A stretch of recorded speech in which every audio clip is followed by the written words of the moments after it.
Yun, kakain muna tayo mga boss kasi nga 1:30 o 1:45 pa naman daw baba yung mga boss ko. Andiyan kasi sila sa taas sa may Shangri-La Hotel. Okay, so may baon ako. Pag driver ka, kailangan wise para makatipid. Magbaon kayo para hindi kayo magutom sa kalsada. Okay, nandito lang tayo sa gilid, nag-hazard tayo rito kasi anyway, bawal mag-parking dito pero nagkuhan lang tayo sa may puno ng kahoy. Ayan, ito yung ulam ko. Ayan, shout out, pritong manok. Kain muna tayo kasi 1:45 alis kami tapos going to Makati kami. Then mamayang gabi, yatid ko sila sa airport. Kain. Ganyan talaga pagka nagtitipid, kailangan magbaon-baon. Diba? Yung buhay driver.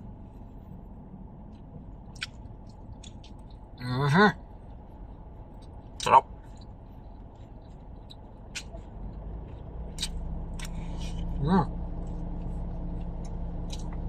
Sarap. Alauna na pala. Kanina nag-live tayo, di ba? Biglang nag-text kaya tinigil ko muna yung live ko.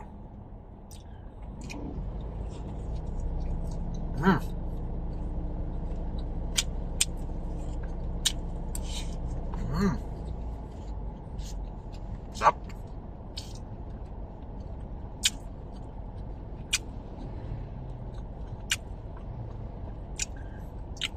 Kasi pag bibili tayo ng pagkain, masyado masakit sa bulsa, no?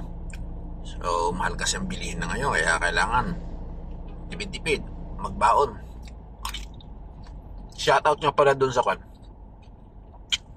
Sa nagsabi dun at nag-comment sa akin na may nag-comment sa video ko eh.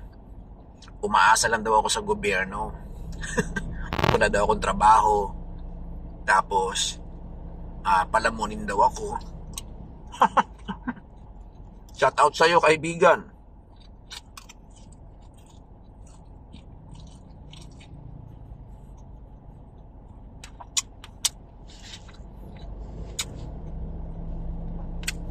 Marunong po tayo magtrabaho, hindi po tayo umaasa sa gobyerno.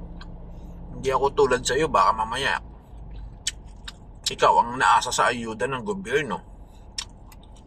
Diba? For your information, baka nga po mas maganda pa yung trabaho ko kaysa sa iyo, baka mas mahal pa nga yung sweldo ko kaysa sa iyo. Kaya isip-isip muna bago mag-comment, ha?